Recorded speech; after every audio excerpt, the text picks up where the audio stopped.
Man, I got my man Chuck in the house. Things play fun. I tell you, go way back, man. Man, Go way back, man. Out past Nation Ford or around Nation Ford.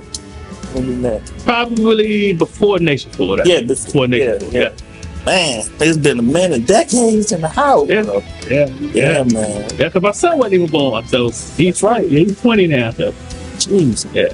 That's your tall too, man. Yeah, 6'6". He was out of house and home. Woo-woo.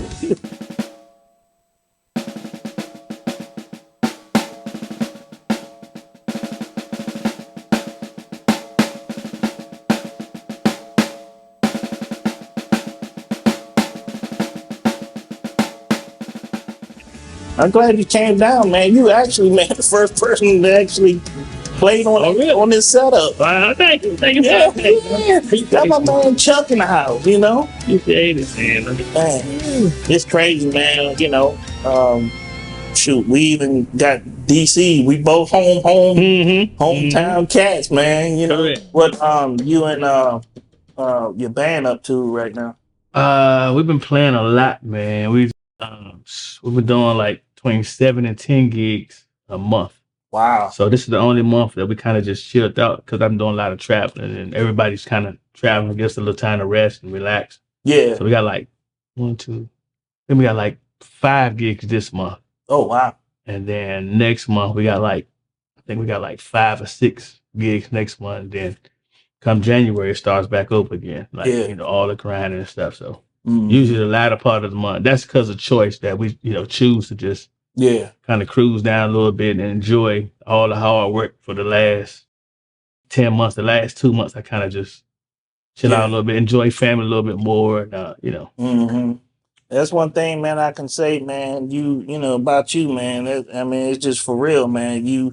You're a leader, man. You got your own thing going. You take care of your cats. And, Thank you. You know, and I'm just like, you know, I ask you about questions, man. You know what I mean? I mean, even when I tried to do my little first project, you know, I reached out to Chuck, like, Chuck, man, what's up with this? Oh, yeah. I try to help, man. It's because we all in this thing together, man. It's nobody, people try to get so full of themselves and the ego is like, now we all in this, we all grinding together, we all trying to come up, we all trying to be profitable, we all trying to take care of our families and make a living. So, you know. Yeah, that's for sure, man. You know, that ego thing is something else. Oh, yeah, most definitely, man.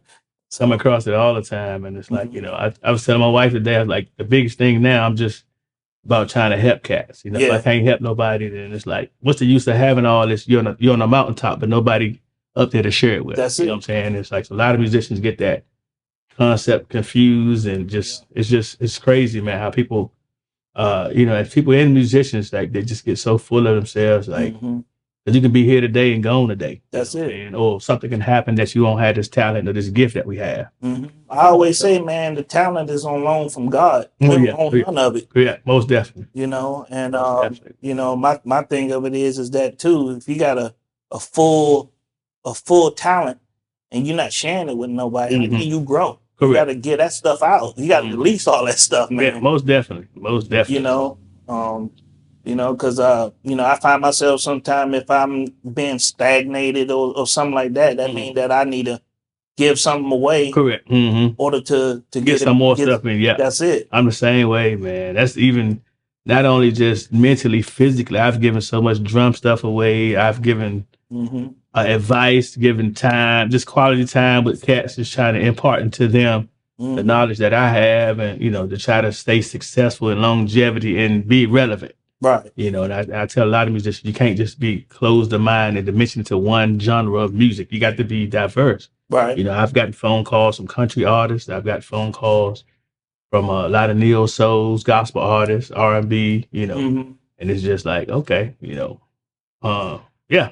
They like, can you play it? I'm like, yeah, let me listen to it. I've crazy part, I've been playing with these couple African churches lately. And all their stuff is just like, you know, it's like island music, but it's like the concept is it's all of it got the same groove, like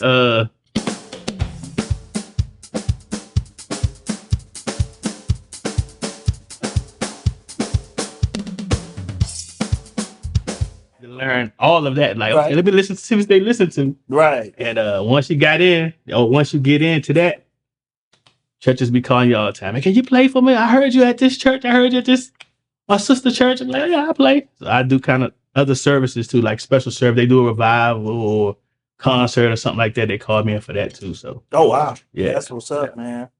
Yeah, it's funny because the last time we talked, I got a stick endorsement. So I'm endorsed with Innovative Percussion out of Nashville. Okay, is that the I think you recently posted a video of you doing. Yeah, I was actually I got invited to their facility in Nashville where they make the sticks, the whole shebang. Oh wow! They invited me up. So I went back in May and they invited me out there. And I went out there, hung out. It was nice, man. I met my artist rep, Nick Phillips. Yeah, shout out to Nick Phillips. Real great guy, man. Showed me around and just showed me where they make the stick from start to finish, take the wood out, the whole shebang, man. They gave me a couple of things to take home with me, as well as let me try out some other sticks and stuff. So that's what I was really impressed with them, man. So they out of Nashville, Innovative Percussion. So there you go. Yeah. What kind of advice you got, man? Because I'm more of a pocket cat, and I try to, just keep it music related, but of course, we all want to chop, man. You know what I'm saying? How do you I don't know, how do you find yourself working through chops and knowing what to play, because you're a leader.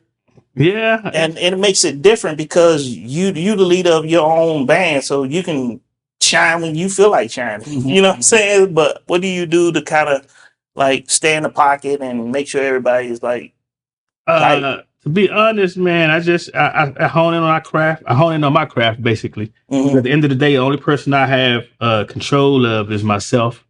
I'm constantly doing rudiments. I'm constantly pushing the level. I've been looking at a lot of drummers on YouTube lately, man. It's crazy because a few guys, Hayes the Maze. Of course, I like Chris Coleman. That's still my dude. Oh man. I've been listening to it's a couple of other Carlos McCarlin. I've been listening to him. He's nice, man. So a couple of guys been doing tutorials to show you how to apply the rudiments that you already know to innovative ways to put it onto the kit. So and then I like Mike Johnston as well. I still listen to him.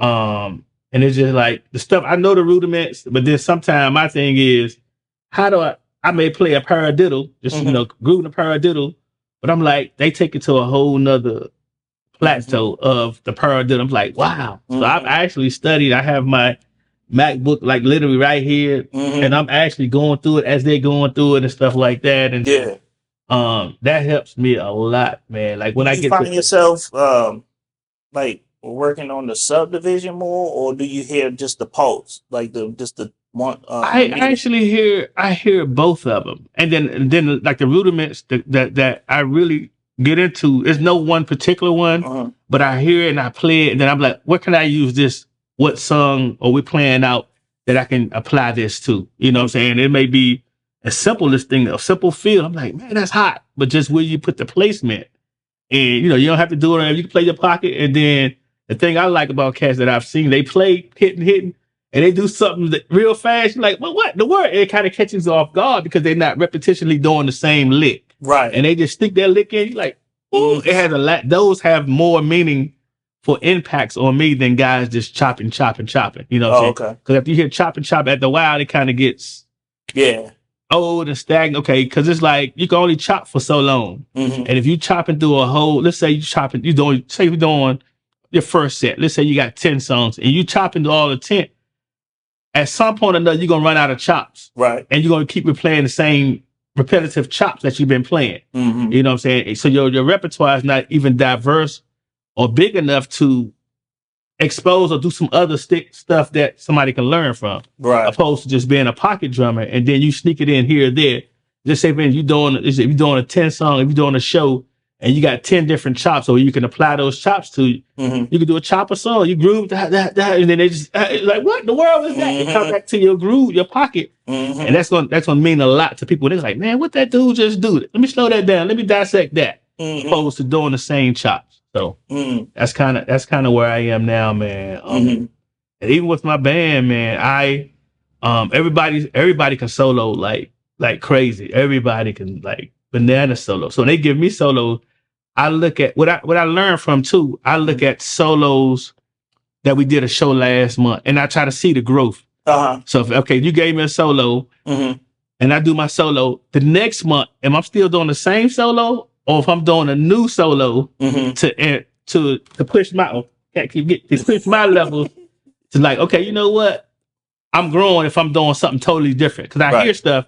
And you know, as a musician, you hear the same song, but everybody have different interpretations. You know, and I don't knock anybody's interpretations, but if you still doing that same lick that you did 4 or 5 years ago, 2 years ago, it's like, where's the growth at? You just kind of got complacent where you're at, and you haven't really dissected your groove and just kind of just expanded a little bit more to what that pocket or groove can give you. You know? Right. What is your like thoughts on the relationship between, let me grab her again. Like, one thing that I kind of, when I was doing the live stuff was, are we playing for, you know, like you mentioned the solos and stuff like that, are we playing for the audience, or is it like a combination of ourselves and the crowd, or is it, you know what I'm saying? Because like, the audience don't know what a paradiddle is. You know what I'm saying? So it's like, are we playing for the crowd, or is it really the band members? For me personally, it's both. For me, and I say it's both because the crowd give you the energy, the more claps. And I'm not saying, oh, I got to show up because I got, no, it's like, give me some energy that gets my creative juices. Even though I practice stuff at the house, everything don't always come to me for that particular song. You know what I'm saying? So a lot of times it comes with practicing at the crib, shedding on your own, and then you're able to apply when you go out. But it's like a lot of times I'm playing and I don't even think about it. And then somebody like, come on, drum, do something. And I'm like, okay, I'm like, come on, do something. And somebody crowd may yell something. Right. And I'm like, okay, this rudiment I've been practicing on for. Let me go ahead and debut this right now. You know, so I got that toolbox. Yeah. So pull it out. I tell a lot of my students that, man, if you can't practice, do not try that. If you haven't practiced, do not try it in front of. Be falling off. Yeah. Do not try it in front of those people. You know, I tell them still to this day, like, you practice it umpteen times, and then you try it. See how it works. I said, even practice it with that song that you want to try to lick with, and see if it'll fit. Because a lot of chops and licks don't fit with songs. Yeah. And you hear guys trying to condense something that normally would not fit. They trying to squeeze because they learned this chop. You know, they like, I got to do this chop. Right. The chop don't go with every groove or every song. You know what I'm saying? So I don't know about you, but man, I find myself, I could think back in my younger years where, like you said, you saw somebody do a chop, and then you finally learn it, and then you get on the gig, you like, man, I'm gonna squeeze this mug right here, and next thing you know, man, I almost paused, because you just totally like, off the grid. You know? I've done that umpteen, like when I was younger, like still even to this day, I hear a lot. I think I'm more of listening to a lot of my other musicians around me. So if the bass, he's grooving on something, I'm like, okay, I'm gonna follow you. Or Connie, my horn dude, or Keys. If they grooving and we playing to, and they be on I said, okay, I got you next time. So we grooving, step back into the groove. Because I hear everybody around me. You know what I'm saying? I'm not just locked in. I'm locked in here, but I pay attention to everybody around me as well. Especially if they do a lick, they catch me, like, I look at them like, we got you. So next time I got you, you hit that lick one time, next time I'm hitting it with you. You know what I'm saying? So that's the fun part. Even with the band, everybody is cool, man, and we're able to express ourselves without.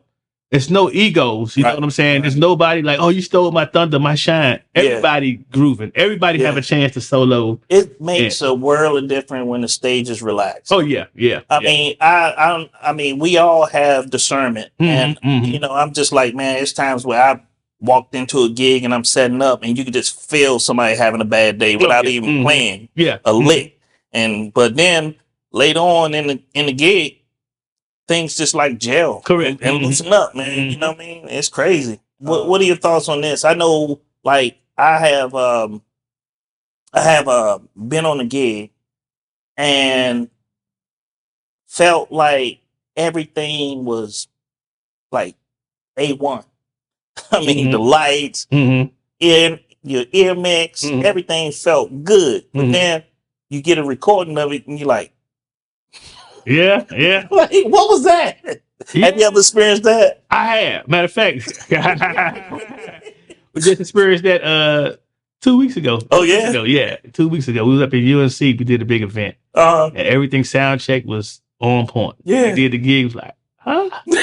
But yeah. And it was the sound. We had the sound guy for that. So we wasn't even doing the sound, man. Oh, wow.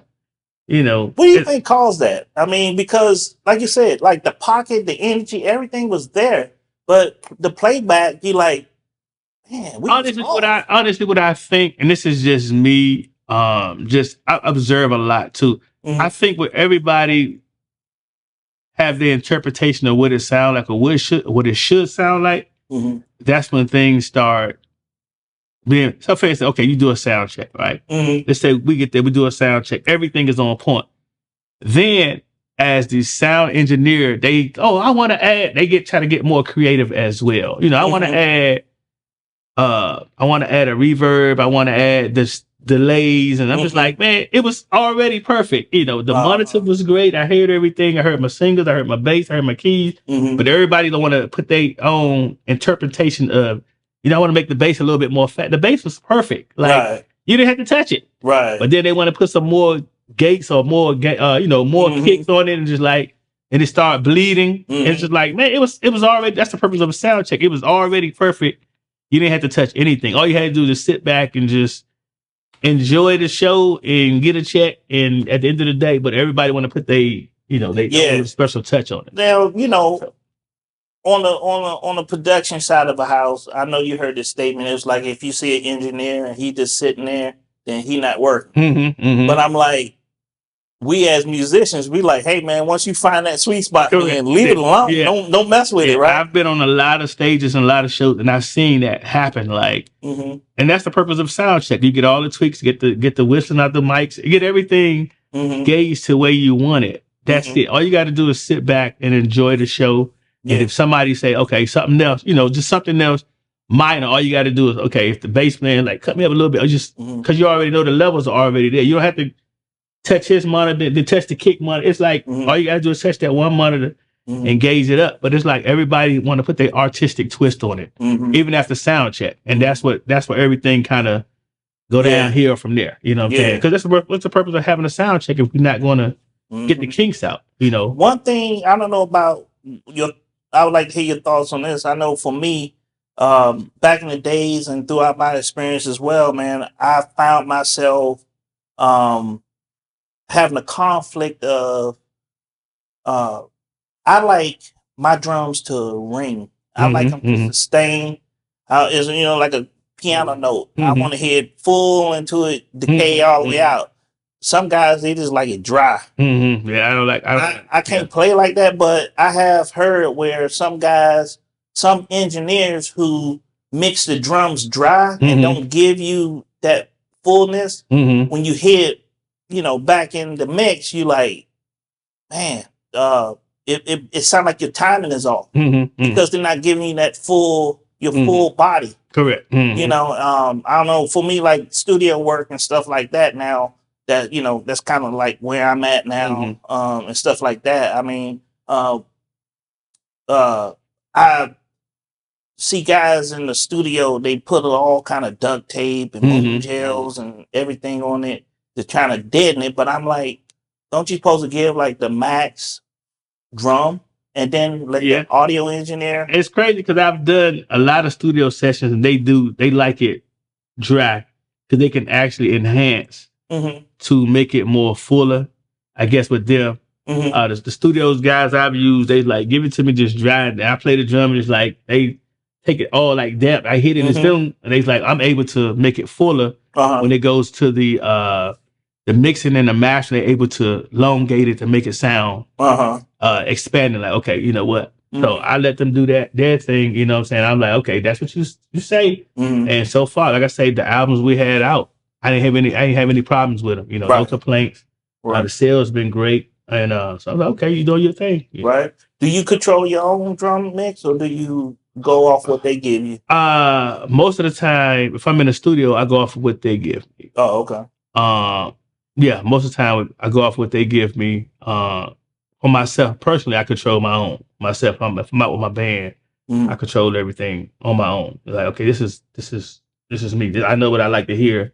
And a lot of times it's not that much for me, because I definitely got to hear the bass. I got to hear my kick. I definitely got to hear my kick. The bottom, I got to hear that. Got to hear my bass. How hot is your mix? Do you kind of like? Do you want to hear your drums more, or do you want to hear the band more? Like, I actually want to hear the band more, because normally, like say for instance, on your mixer right here. Let's say on my kick, I would have my bass a little bit more hotter, because it's the bottom, the heartbeat of the foundation for everybody. But my toms, I probably usually have them about, I would say like on 3, 4, somewhere around there, 3, 4. And I probably had the bass probably like, I would say 6, 7, somewhere around there, to give it a little bit more. The snare, my snare is not really, it cuts through, because it's cut through. So I would have the snare probably like on 4. And then everything else, it would probably be just like that 3, 4 kind of sort of. And I just gauge it to have, you know, how it's sounding. Sometimes it can be a little bit more, sometimes it can be a little bit less, depending on the venue or the acoustics where everything is. You know what I'm saying? It just depends. And then a lot of times we have a person that goes and checks everything as well. So while I'm playing, what I hear up here can sound hot. I have my monitors like, oh, this thing is hot. I go out there, it's like, I can't hear your snare. I'm like, what? Oof. So I had to kind of just gauge it up a little bit. It's like, God, is it high as this? He said, yeah, I hear it. So I had to kind of just tweak it down on my ears, like bring it down, because I'm like, I don't want to be deaf by the time I leave this gig. Right. Man, I don't know about you, but you know how a lot of times in our adaptation, I find like if it's the volume, I mean, if the stage volume is too loud, I just like, I go from my facility to like the death grip. Almost. Oh yeah. Just like log, banging, you know. Yeah, it's like he got hit so hard, man. That's the crazy part. How it is. Like some guys that can engineer, so you ain't even got the. It's just like, man, you barely touch them, and they be like, "Well, things sound hot." But then some guy, you like sweating, breaking, you like almost breaking the stick about to pass out. They was like, I can't hear you. Right. I can't go no harder, louder, you know. So man, I remember one time, that's funny. I remember one time I was playing at a church, bro, and they had the organ, they had the Leslie right by the drum. And man, that thing was hot, bro. Oh yeah. Woo, man, and I'm sitting there, man, I'm like, I can't hear the bass. I can't hear nothing but this Leslie. And then it had plexiglass around it. And so I'm just like, woo, I'm just getting drums and I'm just like gone, bro. My ears was ringing. Oh yeah. I'm just like, woo. Yeah, most definitely. Because I tell everybody, I was like, man, just even as a drummer, especially just with me personally, I was like, I got to take care of my health. I got to make sure I'm good, and you know, and do you keep your ears? Do you keep them hot, or you keep them like kind of buried? I keep them kind of buried, actually. I keep them kind of buried. I don't know about you, like, other than this is different, but like when I'm playing acoustically, I like to hear the raw shells a little bit, and then bring the audio up to kind of like balance that. Yeah. And then mix correct. everybody up. Yeah. And that crazy part, I like the way I kept hitting this time. This is kind of actually how my drums are tuned. I like the high tone. I'm not more of those lower toms. I do my floor tom, and my other floor tom is low. But the tom, I like to distinguish when I hit it. Doom, doom, I like that kind of to really set it apart and emphasize when you're going from one change of a song to the next change. Is this what they call it? Yeah, they call it melodic. Yeah. So yeah, that's kind of what Tony Williams. Yeah. So that's kind of what I'm, I like that kind of stuff. I don't tune super low, but I just like, that just, Right. So that does it for me, man. So You know what's crazy? Back in the day, man, I'll be honest with you, man. I mean, I'm not gonna call out this particular drum company. I'm not like that. But I'm like, I have had a CB 7000 back in the day that hold a tune longer than me too. A kid that played, cats playing $10,000 for. I'm like, crazy part, real story. My first kit was a CB 700. I went on tour with a CB 700 drum set, man, and everybody was coming. It was like, dude, that kit tunes so. What kind of kit is it? I was like, CB 7. They said a CB 700. They was like, man, and I told the guy, I said, it doesn't matter what kind of set you got. If you can tune it and if you can play it, exactly, that's all that matters. I tell cats all the time on my channel about this kit right here. I'm like, you got to learn how to play that first, correct, before you like go buy this and then want to learn. Yeah, there's like apples and oranges. I say it all the time, like a cat, because you getting polished after you getting polished post recording samples of what a drum set sounds like. But even this is the flagship prior to the new one that come out. But this flagship right here, the sample sounds in there, right? They don't give you, the little off-cue resonations and, the clingy that you learn how to take out of here, and I'm just like, I find it interesting that, I'm like, this kit, you could tune the actual shells. Okay. You could take those off, and man, you could turn this into a full blown drum set. But this gives you some sort of a timbre. But the difference is that those shells, those rims are rubber versus the the metal rim. And so you got to learn the feel of hitting metal. Correct. You know what I'm saying? And but I'm like, what tripped me out is back to the CB 700. Man, I have had myself. I can go like I'm not exaggerating. I used to go weeks without tweaking, bro. Oh yeah. You know what I'm saying? Most definitely. And I find myself sometime, man, on certain companies, I'm just man, you can't even get through the set list. But I got two came to my mind. I ain't gonna call their names, but they really well known. And I had a rider, and we had two shows. And the first show, the kit looked great, sounded amazing. Right. By the time the second show, I'm just like, just what the world? Like completely, I got to tune this thing over again. Right? Yeah. I'm like, much as you pay for some of these drum sets, they should come with a tech. Oh yeah. You know what I'm saying? Because you constantly, it's like tweak. I just found that weird, man. How cheaper companies give you quality, but then the more expensive ones, you it's more preventive maintenance work. I guess is that how you want to call it? Yeah, I would say that. Yeah, say that. It is what it is, But I just think now in the age of technology and sitting on this right here, man, it's just a whole different world from just playing that up there. And this kit, I'm gonna tell you one thing. I'm sitting here digging this. Like, man, this kit is nice. It also makes you a conscious of like playing the acoustic kit to this kit. It makes you precise on, you know what I'm saying? Yeah. What you're hitting. You know what I'm saying? It makes like, and I tell this to my students, like, when you hit, be precise with it. If you're gonna hit, just go.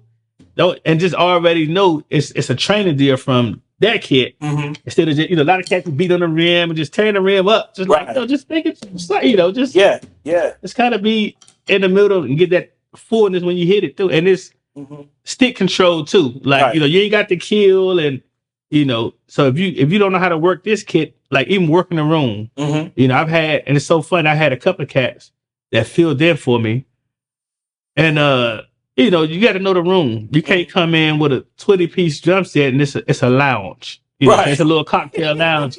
And I already tell them, bring a little simple little 3-piece kit, or it's a lounge. Right. They bringing all this. They to bring the all kid. that, man. It's Take an hour to set up. Yeah, I just like, okay, man. So just like I say, know your rule, man. It's like as I get older, simplify it as easy as possible. Like anybody that knows me can tell you, I'm just like, dude, I try to keep it simple as possible. And I got 4 kits. I've been blessed with 4 kits that I have actively at the house. I got 4 drum sets. And I got a kit for each situation. And believe it or not, I got a kit for when I go on the road. If I'm playing with somebody, I got that kit.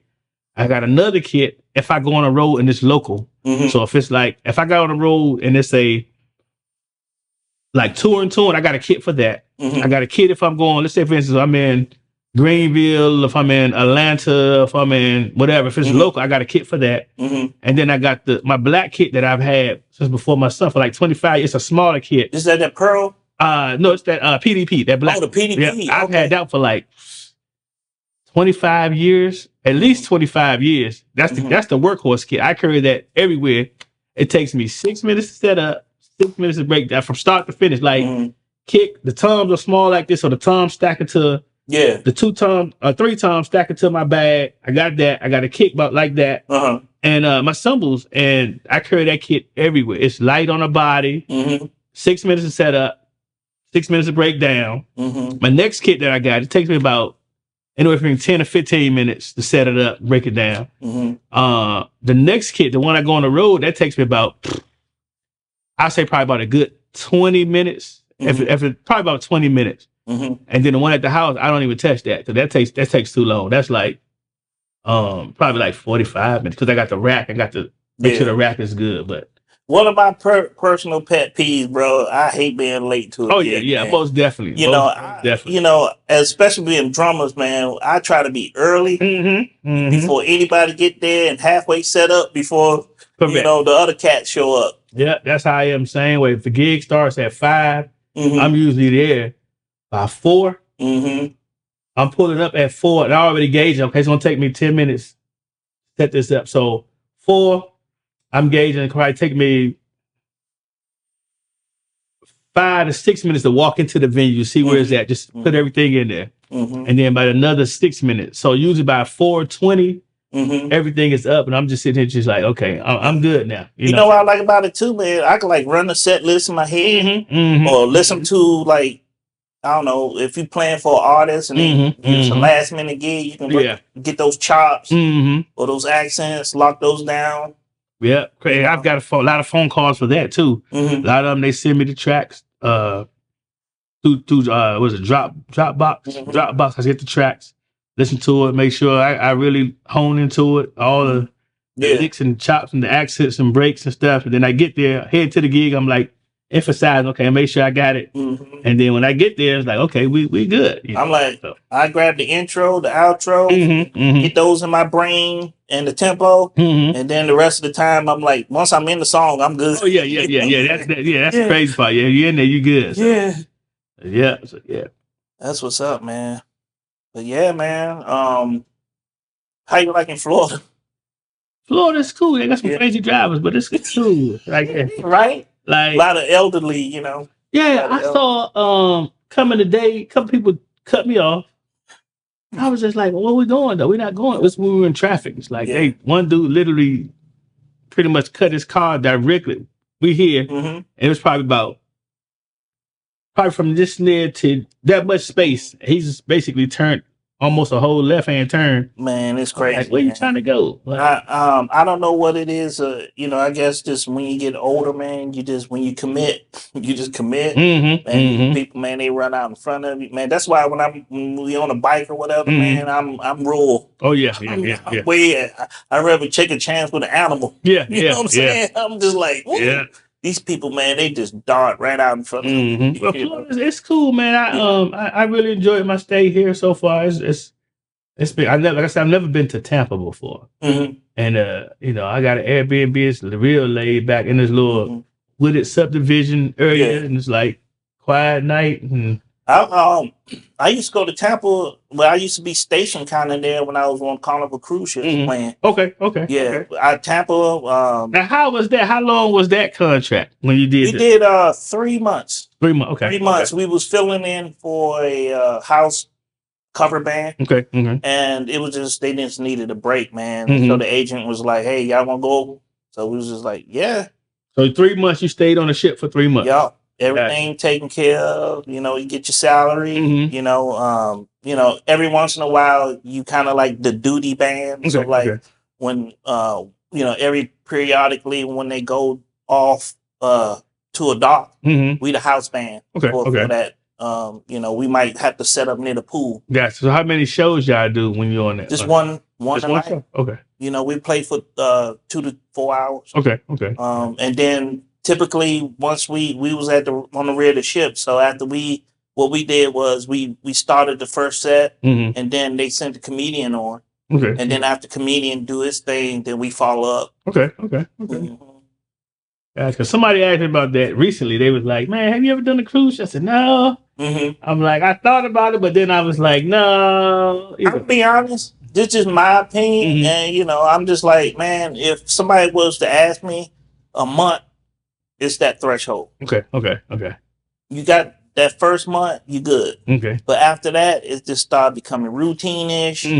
So do you get a chance to, when they dock on different spots? Do you get a chance to dock with them? Or you full blown like a tourist, just like they are. Okay. Yeah.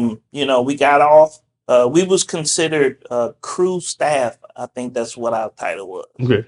And but during the day, whatever, man, we just chilling in the room, hanging out with cats. Go meet the orchestra, watch them rehearse. Because you know they prep for the show at night, whatever. So they need to tighten up on some things. At the time when I was on, man, I forget the drummer name, man, but he was a cool cat, man. Man, cat read like a shark, man. He was sitting there like, I'm like, man, you know what I'm saying? Yeah. But you know, he would show me things and stuff like that, and then you know, when we docked, man, we got off just like everybody else, unless we got duty, like I was telling you. You know? And we're sub sometime for like the Calypso band, you know, or whatever. What's crazy was I had took electronic kit. It was a Yamaha DT Express, and when I ended up getting off, man, I sold it to the Calypso band. What? Yeah, I was like, Les, I got to take home. Yeah, you know what I mean? So, and you know, it was. I mean, you know, at that particular time, you talking about 2001 ish, and you know, electronics was kind of like, what is that? You know what I mean? You know, rubber pads, you know, the rubber pads. You're like, woo. Yeah. But yeah, man. But I remember this. I don't know if you still remember this. One time I was over your house, you did a. It was kind of like it was a rudiment thing, but it was melodic, and it was like a tom groove, but I forget what it was. Yeah.